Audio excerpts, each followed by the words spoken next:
week. I just checked the 48-month correlation to Bitcoin, partly because it's the 4-year cycle. It's at 0.6 or so. It's the highest ever. In 2020, right before the big flush, it was minus 0.05. So I do love how people say it's going to change its correlation, but 48 months to 4-year cycle, it's the highest ever to S&P 500 to Bitcoin.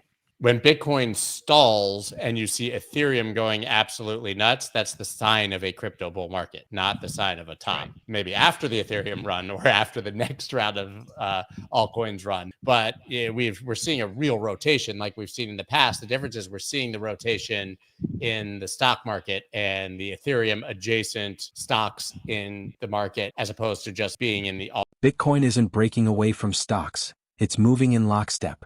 That's the message from analysts McGlone and Melker, who argue that despite talk of decoupling, the long-term charts say otherwise. Equities push to fresh highs and Bitcoin, true to its August seasonality, is trading exactly as it usually does, even in prior bull markets. Technicals hint at something bigger. The $105,000 to $110,000 range that once capped Bitcoin's rallies is now acting as firm support. That flip from resistance to support often marks the foundation for a breakout. A weaker dollar could add fuel.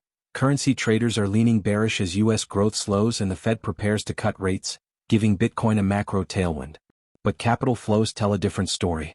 Melker points out that Ethereum ETFs are pulling in inflows 10 times greater than Bitcoin ETFs, even though Bitcoin is still 4 to 5 times the size. August even saw outflows from Bitcoin funds, while Ethereum and Solana captured fresh attention. That rotation underscores how investors are treating digital assets more like a sector than a single trade. McGlone adds that crypto now resembles a commoditized market. Assets rotate, supply expands, and prices chop sideways. Gold, by contrast, is behaving like the true safe haven. Central banks keep buying, ETFs are swelling, and since Bitcoin's first close above $100,000 last December, gold is up 30% while crypto has gone nowhere. If you found value in this breakdown, please hit the like button, subscribe, and share it with other investors who are paying attention. We're here to keep bringing you sharp analysis and voices that actually understand what's unfolding. Thanks for watching. Week, I just checked the 48-month correlation to Bitcoin, partly because it's the 4-year cycle.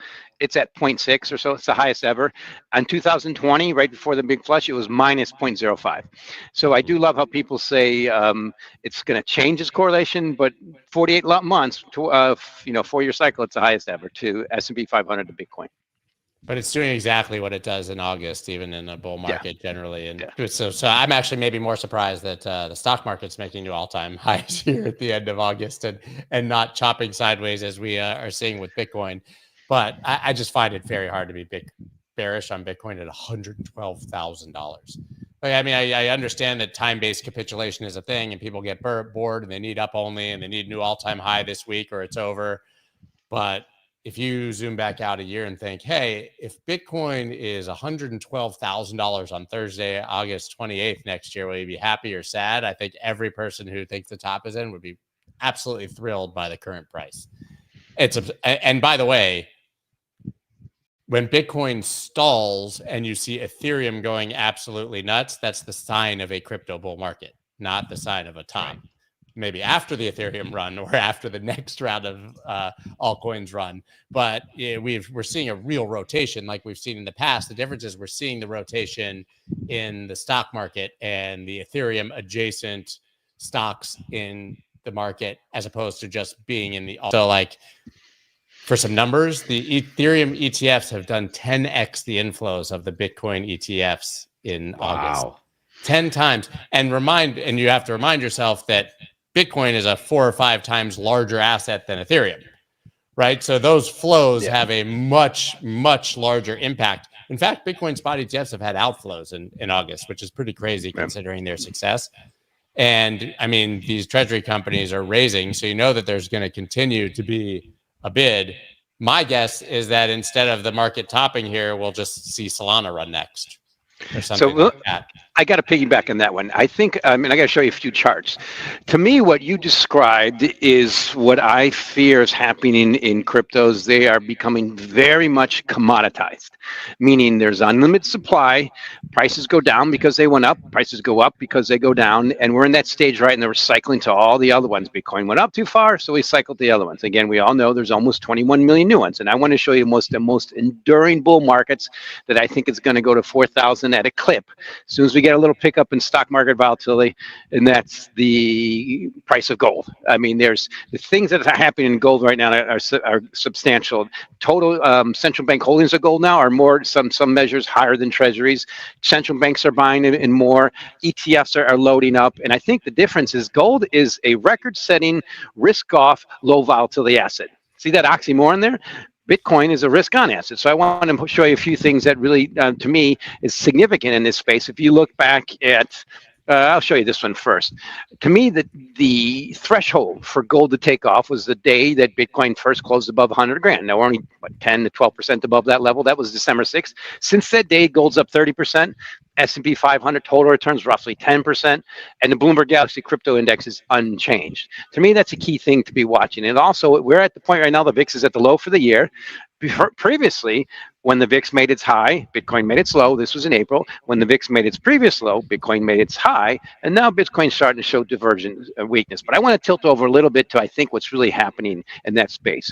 The most significant player in that space is MicroStrategy. MicroStrategy's broke below its 200-day moving average from the way up. This is the first time that's happened from the way up since 2021. That's a record.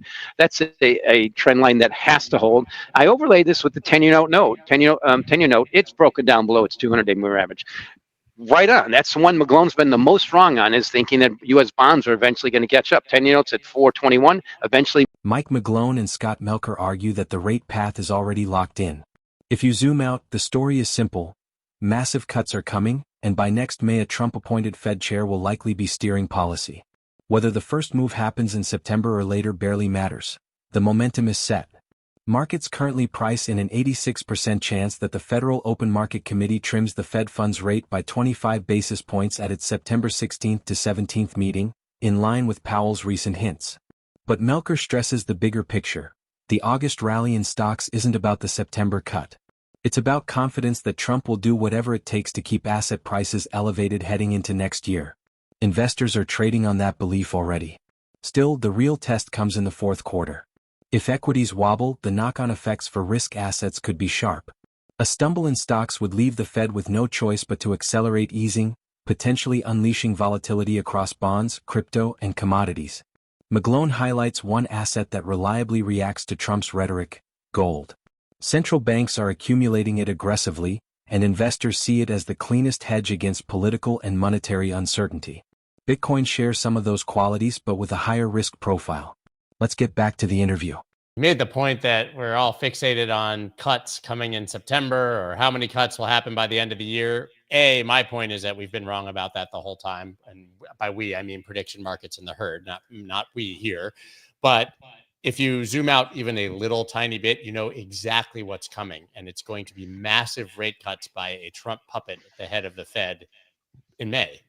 So maybe we don't get cuts in September. I don't know. I don't really care. But we're beyond the point of discussing what the Fed should do, because we know what the Fed will do in a matter of time. And that's going to just be massive cuts.